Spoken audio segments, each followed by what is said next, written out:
It's important to know why you believe what you believe. And when that belief is strong enough, you are able to lead from the front. When it comes to educating people on the Second Amendment, that's exactly what Ryan and Di Muller are doing. From founding the DC Project to testifying on Capitol Hill to launching the Ambassador Academy, they have made it their mission to push back against the anti-gun movement.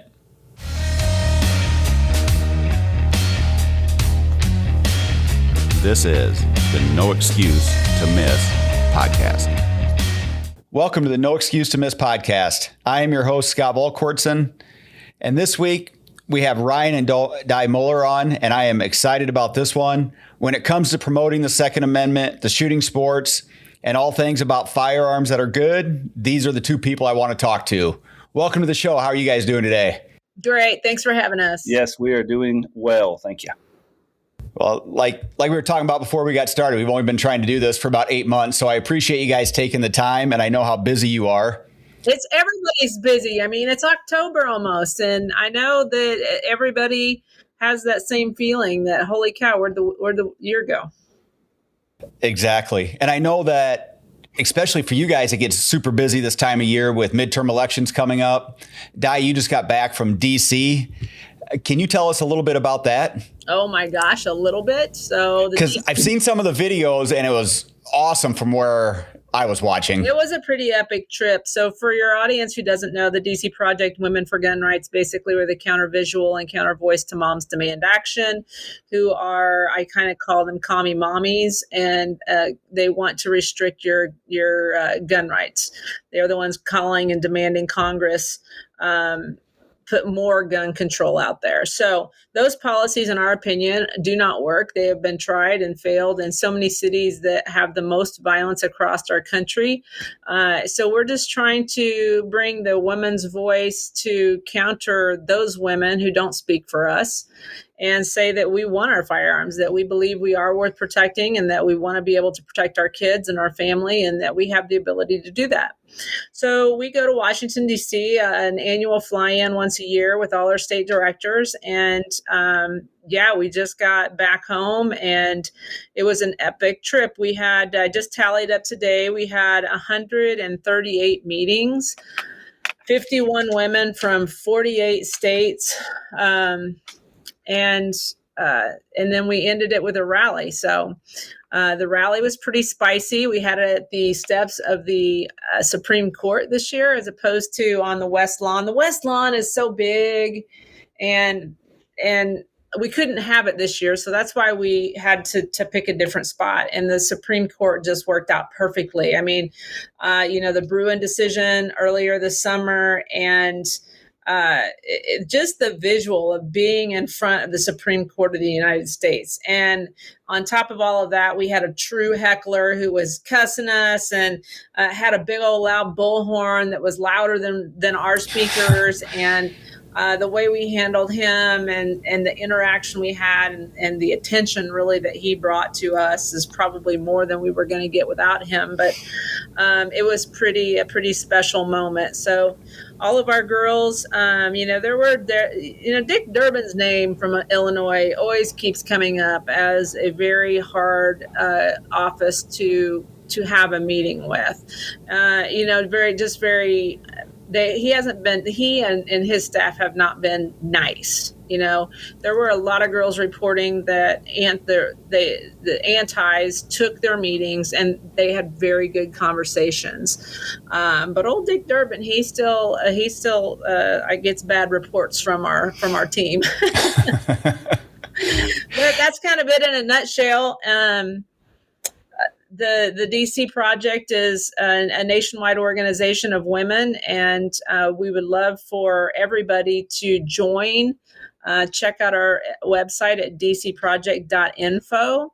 You can join for free and get plugged in. I mean, wherever you see the red shirts of Moms Demand Action, we're trying to provide that same visual and a counter voice to them wanting more gun control.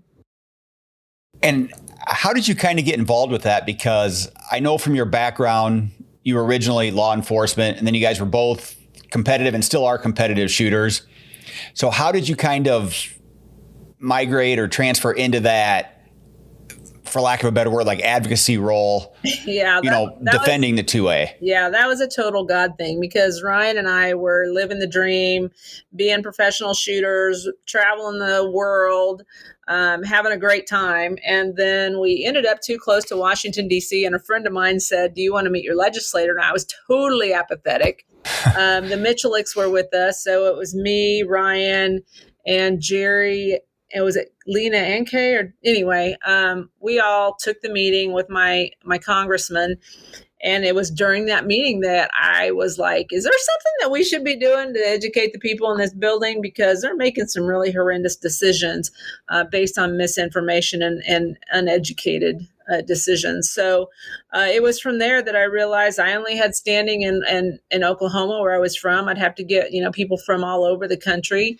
And then I realized that, women can be a stronger voice when it comes to the Second Amendment. Everybody wants to disregard the old white guys in flannel and missing teeth, and he's got all his teeth, but middle-aged white guy. Middle-aged white guys, they're getting dismissed. So it just all worked out. It was a, I don't know, I guess it was a godsend, a blessing, but boy, I work more now than I ever have. And I stress more now than I ever have. So, yeah. And so kind of a question for both of you guys.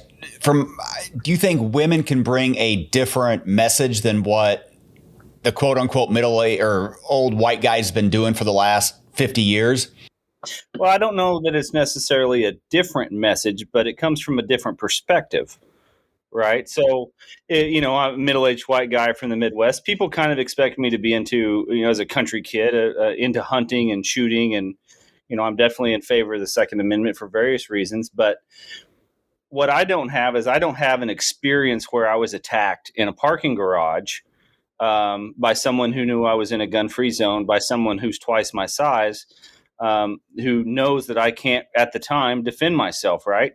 So I think women can bring a unique perspective based on their physical stature that, is generally smaller than the male counterpart, as well as their own specific examples. And the DC Project is definitely full of those examples. And she uses those strong stories to go into those legislators' offices and make them look them in the face and say, I'm more in favor of you being disarmed in a gun-free zone than I am than your ability to protect yourself in the way that you see fit.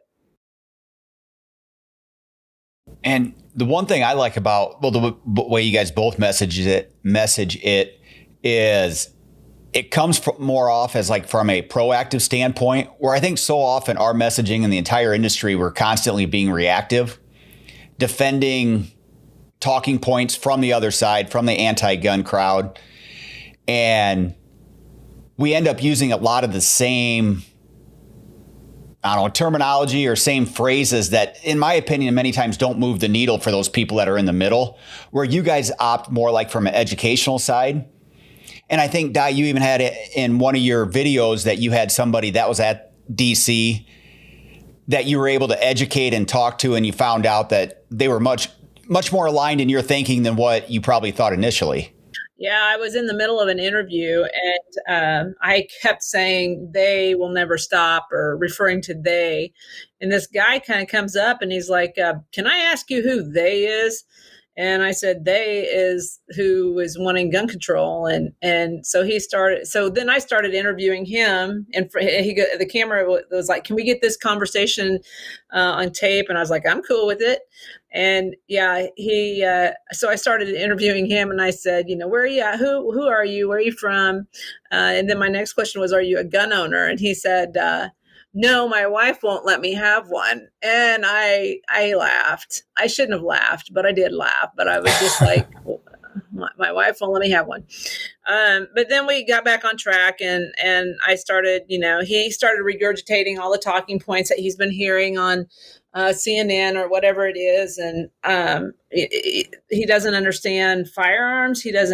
That's the thing, is about these people who are demanding more restrictions on our rights, on firearms. They are not experts in violence, and they are not experts in firearms. So they demanding something, changed in the way they think it is, it doesn't make any sense. They talk about common sense, but it's far from common sense. Well, and I think that an issue that we have in America in general is that we have such a staunch opinion on something without actually having education about it.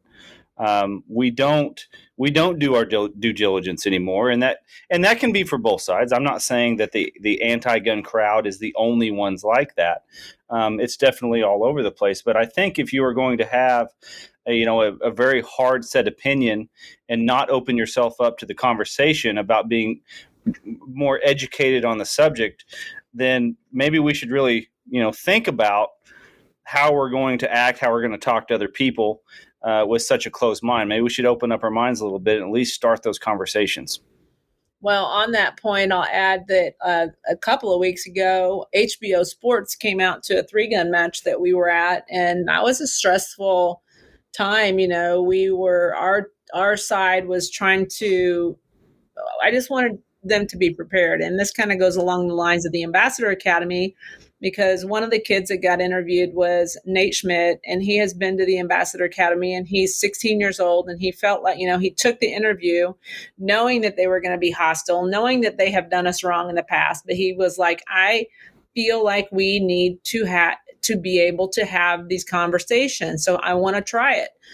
And I was like, okay, well, but then we were out there with David Scott was the reporter that came out, and we got to have really long, in-depth conversations with him. And I think we may have brought up some things that may have caused him pause. I'm not saying that it may not have changed his mind, but he thinks that he supports the Second Amendment, and there's a lot of people that are in that camp, especially the legislators that we talk to. They think that they support the Second Amendment and they're the calm and butt people, and then they vote against law-abiding citizens' rights. So they were in that camp, but we really do have to have those difficult conversations. And David had said something about wanting to further have these conversations. And I'm like, absolutely, we have to. And honestly, if they look at the demographics and the ownership numbers, the biggest demographics are going to be the Black community, women, and Democrats over the past 2 years. So 14 plus million first-time gun owners, they should be seeing that as an issue. That it's a losing issue, and they should not possibly beat that drum and cause them to lose the elections. Now, on the other hand, I believe that there are forces in this world that are trying to disarm us. They're never going to stop trying to disarm us using the politicians or using the women in Moms Demand Action or whomever, whatever means they can use to accomplish it. So I like to remind those antis that, you're either are you for disarmament or are you for safety? Because you really can't be for both. When I heard you say something, unfortunately, whenever we have a tragedy, we'll hear the other side say, we need to do something. Mm-hmm. And I've heard you say, we want to do something. Obviously we are doing something. Yes. We want 87,000 new school guards. We don't want 87,000 new IRS agents. We want to arm our teachers. We want to teach them how to be their first responders. We have mental health solutions. We have education is our big tagline for the DC project. Education, not legislation, is the key to firearm safety and violence prevention. So, yeah, we are doing something. It's just that we're getting squelched on mainstream media, social media. That's the they that wants to disarm America is who's in charge of those messaging and not allowing us to even speak or be seen or heard. So what do you recommend for people that want to get involved? We have the various organizations that support, the Pro 2A organizations, whether it be NRA, FPC, NSSF, the DC Project. And it seems like sometimes even those organizations will fight amongst each other. Right. So if somebody comes to you, let's say it's one of those first-time gun owners, one of those 14 million first-time gun owners, and they may not know the message or know how to properly convey the message. What do you recommend for somebody like that wants to get involved? Well, I would tell them that this is a community, and this is like for anybody that's biblical. Okay, so you want to be a follower of Jesus, you got to like study what Jesus did. You got to know why you believe what you believe. This is the same thing. The Second Amendment, if you believe in the Second Amendment, the Constitution and the founding of this country, you need to know how to articulate that. You need to know why you believe what you believe, because you can't have a conversation and effectively influence your friends, your families, and your legislators without having that foundation. So my first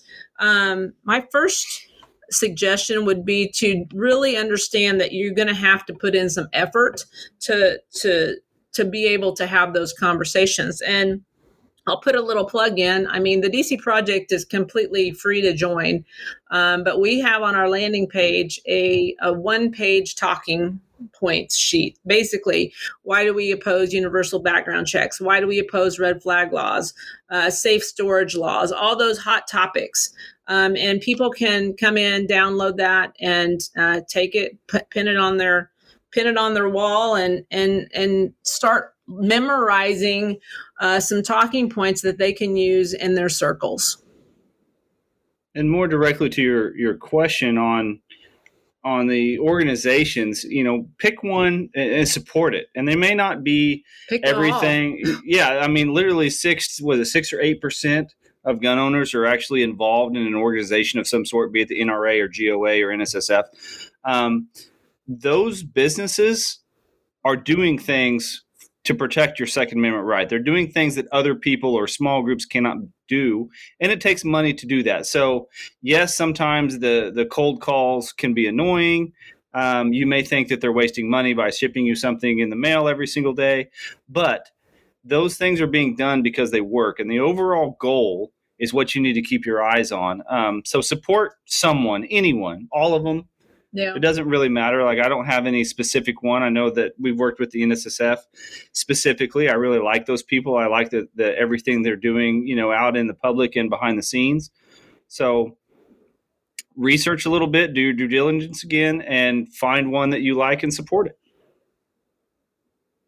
It's good advice. And I know, no organization's going to be perfect top to bottom. DC whether it's except for maybe the DC Project. I mean, she woke up this morning and we all know that movie. So you mentioned it earlier, the Ambassador Academy. Yep. Which I think is something that's fantastic that you guys are doing. And I know you're getting ready to do another one. I think you said in 5 or 6 months. February. Yeah. But can you kind of talk about what that is and who it would benefit? Sure. So the Ambassador Academy is something that was created because we didn't really have something that we were looking for ourselves. So we went out on a limb, and knowing that we don't know, we didn't become the instructor. So Ambassador Academy is 5 days of training. We hold it at WOFT, WOFT in Orlando, coined Tactical Disneyland. It's more like a resort, I guess. But it is a training for people that are in the Second Amendment, people that are in the shooting community. We focus on that because it's what we know. However, if it was the off-road market or the dirt bikers or whatever, we are creating people that are better representatives for the brands that they are partnered with. So your sponsored shooters, that's most correctly or most close to what we do. So 5 days of training. It's for individuals. It's for companies. We really focus, and we'd like to focus on people in companies. But what we're going to do is we're going to bring in subject matter experts in multiple different areas. So on-camera interviews, hostile communications, social media analytics and a business plan, professional photography. If you are you're sponsored by a great 22 manufacturer or something along those lines, right? So you can get professional photography. That alone is probably worth the cost of admission. But Film and edit. Yep, film and edit was another one. But we bring in subject matter experts, and we're going to run you through all of those classes. You're going to get one-on-one individual help. And they're just going to go through everything that you have and what you want to do and what you want to get out of the class. But what it really does, the way we kind of coin it, is we're making specific to shooting, we're making better representatives of the Second Amendment. So you're going to be more educated, you're going to be more articulate, you're going to be better on camera. So when you're sitting at the Thanksgiving table and crazy cousin says, well, I don't know why you need an AR-15, you have a talking point. You've went through it. You've been studying. Rights doesn't really have anything to do with need. So you have that right off the bat. So it's going to help you have the normal everyday conversations. Most people aren't necessarily going to be on CNN or Fox News. Some of them aren't ever going to make it onto a podcast, but I guarantee you they're going to talk to their friends, their family about gun issues. It's something that's political and it's going to come up. So we want to help those people in any way that we can. And that's the overall goal of what Ambassador Academy really is. And think about like a company, how many employees do you have, Scott? 28. So you have 28 ambassadors that need to know how to talk about the brand. Every company, every big company, has those specific people that they want, that they've trained. And I get that, media hits and things like that. But we're talking about, that level, that interpersonal, everybody can have an influence in their circle. And that's why it's so important for all of us to understand why we believe what we believe. And I think you bring up a great point that everybody is quote unquote an influencer. Mm-hmm. You don't have to have 100,000 followers. You can be sitting with your buddies at the bar and be an influencer as far as when this topic comes up. And I think sometimes people think you have to have this big following or all these people to be able to make a difference. Right. You have to be Dana Lash to be able to have a conversation. Yeah. Where it actually just starts with, if you can change one person's mind and they can change another couple people's mind, you can influence that way. Right. Absolutely. So you talked about like the sponsored shooter and stuff. I'm going to kind of move into the shooting sports a little bit. Sure. Okay. You guys have been doing it a long time, been very successful at it. You've made careers out of it. What is some of the biggest changes that you've seen take place since you guys started to where we are now? I would say the biggest thing in our specific sport, the 3-gun, is that it has just exploded. When I started 10, 11 years ago, there were 5 major matches all over the country. And now there's 5 major matches in a weekend, it seems like, and we can't hit them all. So we've definitely seen an influx of matches and people to, shooting the sport. What would you say is the biggest? I would say the innovation in product. So anytime that, the shooting sports, anytime that you grow, you're gonna grow the technology, right? People are going to invest in that. So just as something as simple as the AR platform, the way it works hasn't really changed in 60 years. It still functions the same way. However, we've made small improvements being in materials, tolerances, coating technologies, gas systems, piston systems. So I would say that the demand has bred innovation, and that innovation goes into other areas as well. We might use a coating developed in aerospace for AR-15s or a coating that's developed for AR-15s in aerospace. You never know. That stuff it excites me. I have an engineering background, and that I nerd out a little bit on that stuff every once in a while. So I would say that's one of the biggest changes. Outside of, like she mentioned, the sheer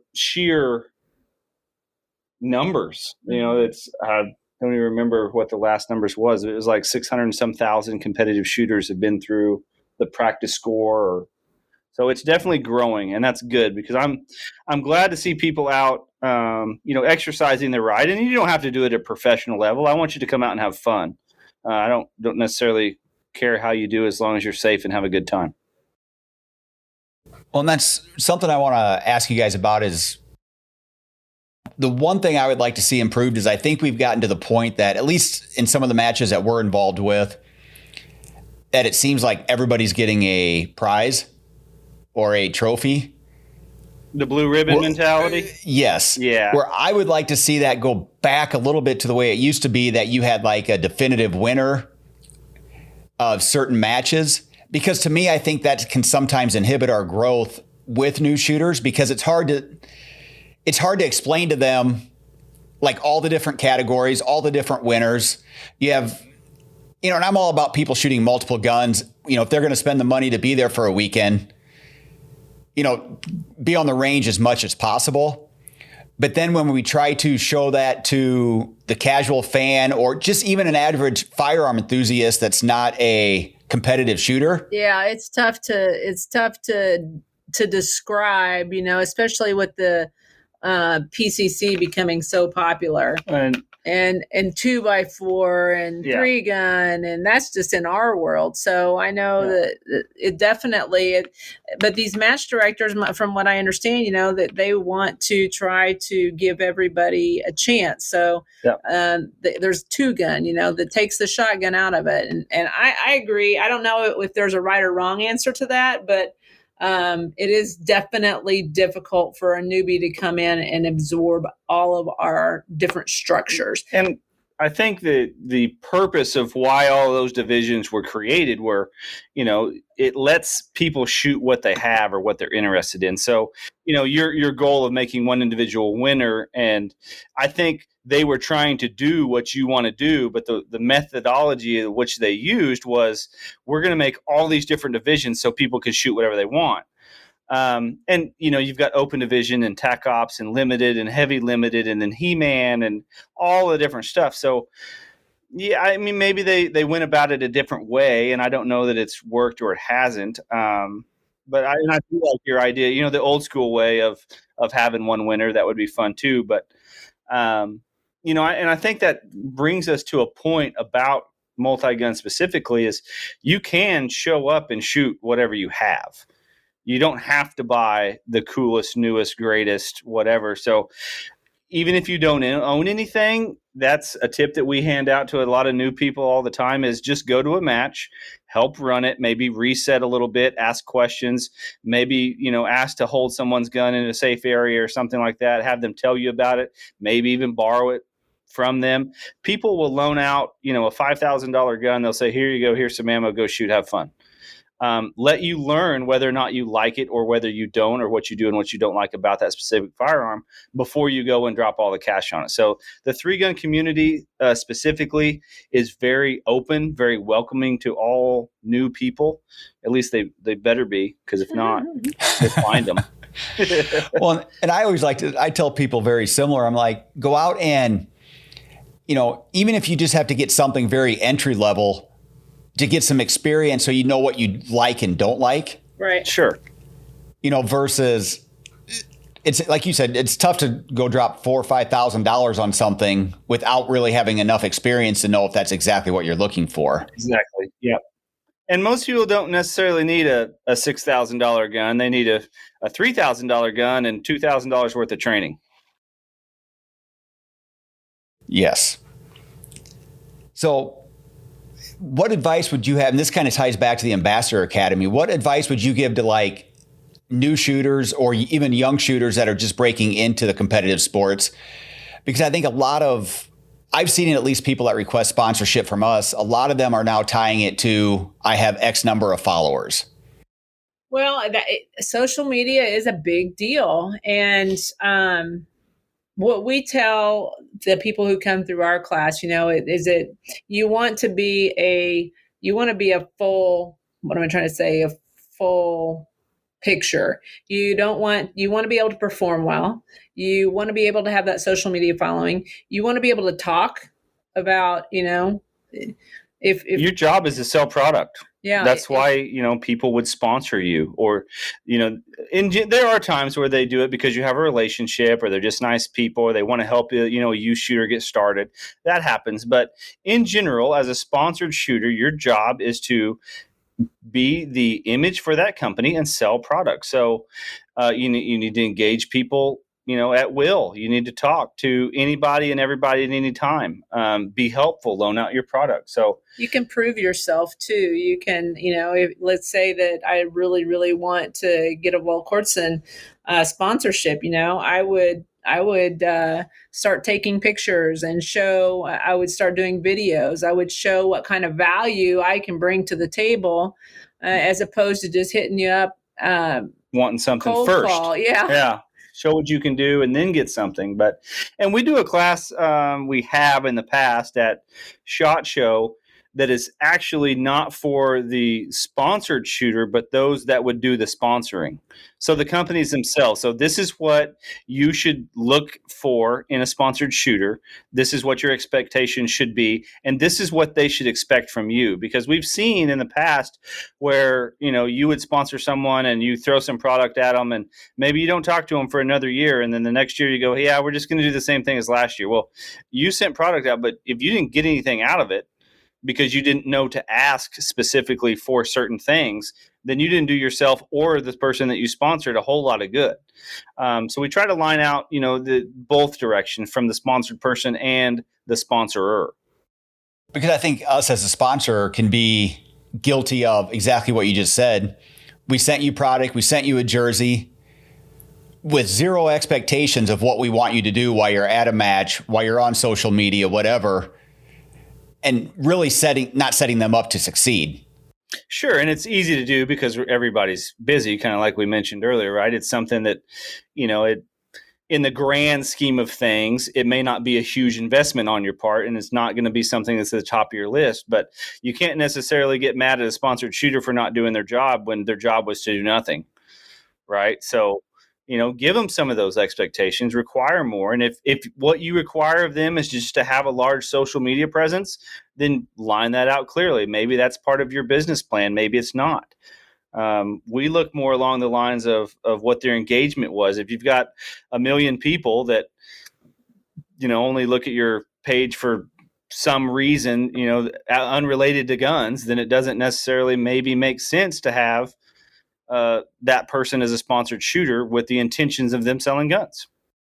And something that I found is a lot of times when the sponsored shooter is doing a really good job on the range, they may only have a couple thousand followers, but after they appear at a match, if I'm getting emails from people said, this person helped my daughter, or this person helped my son, or helped me, or they let me shoot their gun because mine broke.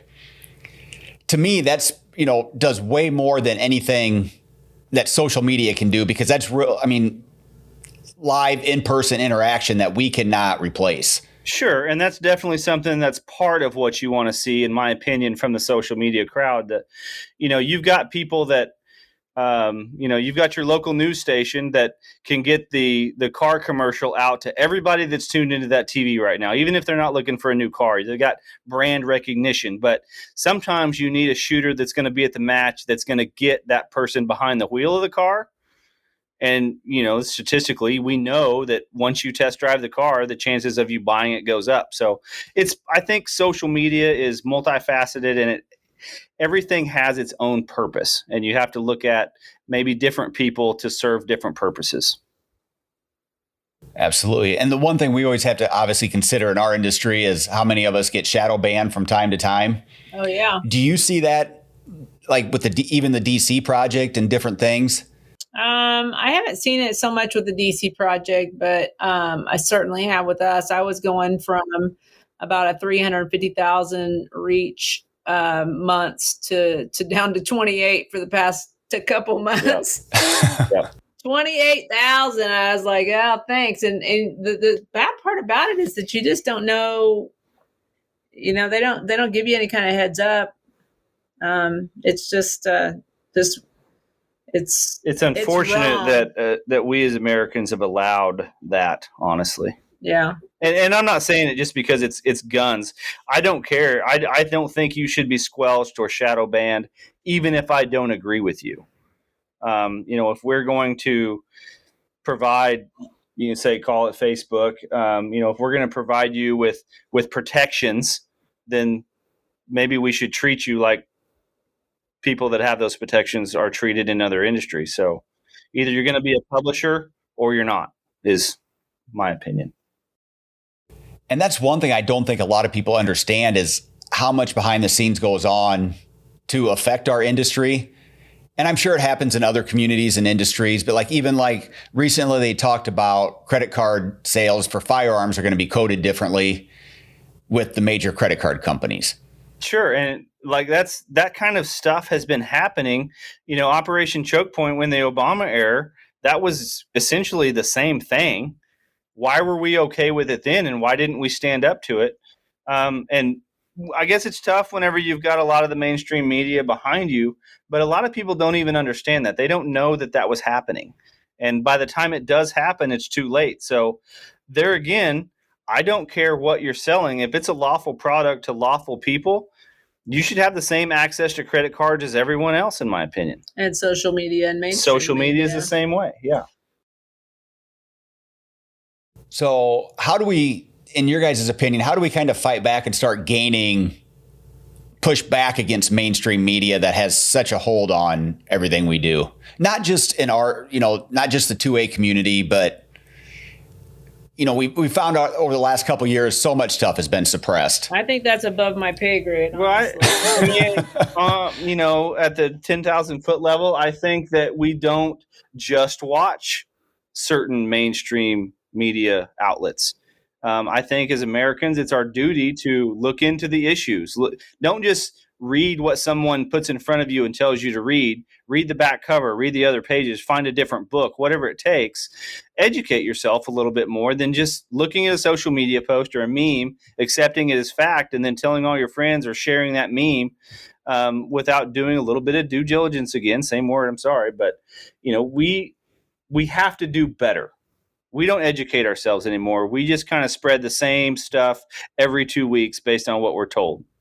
When they talk I know that people have a 5 or 8 second attention span right now when they're scrolling through something. So all that allows them to do is read the headline. Yep. Yeah. And I'm guilty of that. I do it. Di was talking to me earlier, and I'm like, I was thinking about something completely different. I forgot she was even talking there for a while. I never do that with my wife. So on this because she's hitting me. That's sound effects. Yeah. So one of my final questions is, I feel like there's a lot of people that are they're pro 2A. They believe what we believe, but they're afraid of retribution, whether it be in their workplace, from their families, or even in their, local communities. I think it's getting better. I don't. But you don't? So what advice do you have for people like that said, well, I'd like to say something, but I'm afraid I'm going to lose my job? Or, well, at some point we're going to have to get a spine, and we're going to have to start standing up for what's right, regardless of the worldly outcomes. I understand it's stressful not to have a job and have a payment, mortgage payment, car payments, kids. But I look at we are so spoiled. We have been so spoiled for so long. If you go back and you look at the people who founded this country, they signed their death warrants and that of their family.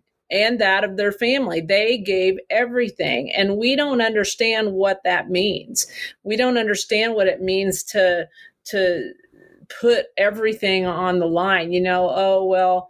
Maybe I'll skip the soccer game. I'm upset when Amazon Prime takes more than 2 days for the stuff to get here. That's unacceptable to me, right? So we're going to have, it's going to, one of two things is going to happen. We're either going to stand up and we're going to right the ship, or we're just going to go down. The ship is going to go down, and it is by nobody's fault but our own.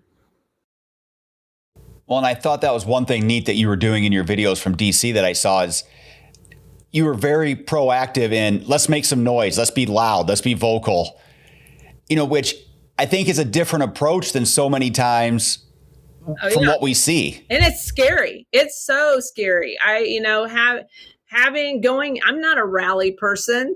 That is so not me. So when we started having rallies in Washington, DC, I was just appalled. I'm just this is not me. But now, I don't know if you saw it at the NRA. Well, I saw all those protesters over there, and I was like, we have to say something. The eyes of the world are upon us right now, and we have done nothing wrong. And there's nobody saying that to the world. So I made some signs, and I got about 20 girls in our teal shirt, and we went out there and we raised our signs up, and we felt like we were running out there and staying the minimal amount of time before we get mugged, and then we run back in. But that was scary. But I do believe that is what we're going to have to fight fire with fire.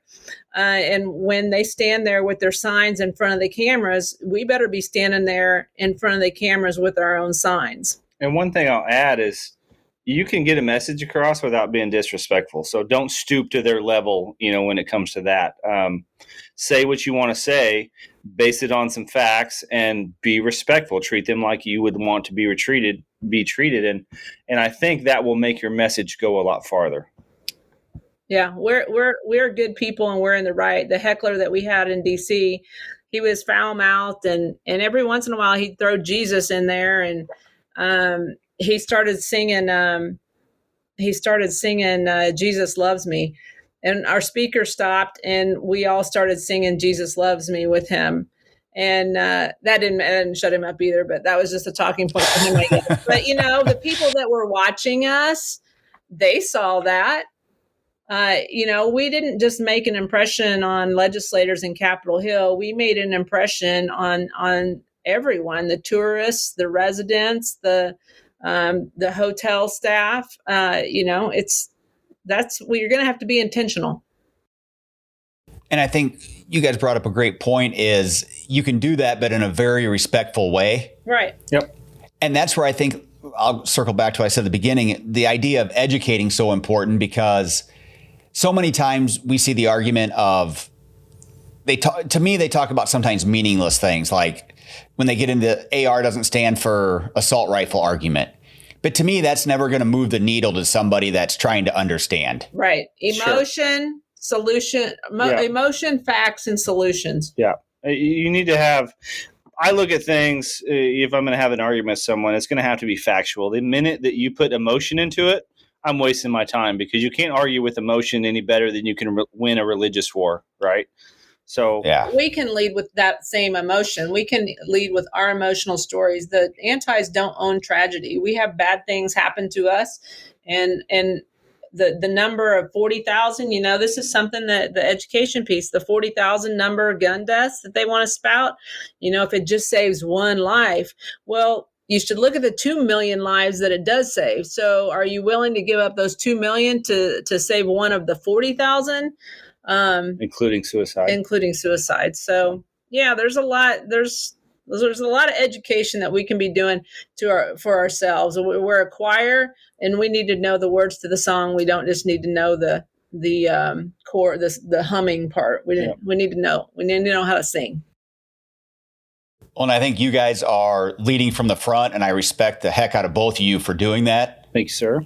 Where can the listeners find out more about you guys? And we'll put up everything in the show links, but where's the best place to find out what you guys have going on? Well, of course, we want you to follow us on Facebook and Instagram. I'm Diana Muller 3Gun on Facebook. I'm Di 3Gun on Instagram. AmbassadorAcademy.info for the Ambassador Academy, and then DCProject.info for the DC Project. What's your socials? I don't know them all. We'll find them and put them up, Ryan. There you go. Perfect. Social media is, I'm more to get you behind the wheel of the car. I'm not just blasting it out to everybody. Well, I appreciate you guys taking the time, and I know you have to hop on another call. So thank you very much to the both of you. And thank you for all the work you do for our community. Yeah, let's get somebody out to the Ambassador Academy 2023. Well, I know, shout out to Philip. He will be all over me about getting somebody out there. So for those that don't know, Philip is he runs, and WAFT was his brainchild from everything I understand. Yep. And it looks like a phenomenal facility. I need to get out there. You really do. Well, yeah. You do. Well, I'm going to make it happen this next time. He's got a spot you can land your helicopter. He's actually got 2 spots now because everybody needs 2 helicopter pads. So in case there's already someone with a helicopter there, you're also invited. I'm still good then? Yeah. It's smaller and not lit, but we'll figure something out for you. Okay, well, that's good because I was a little worried about that. Yeah, us too. Well, I can thank you a drone. Does that count? Yeah. Well, thank you again, and thank you everybody for listening. And as always, if you have any questions, hit us up at podcast@volquartsen.com.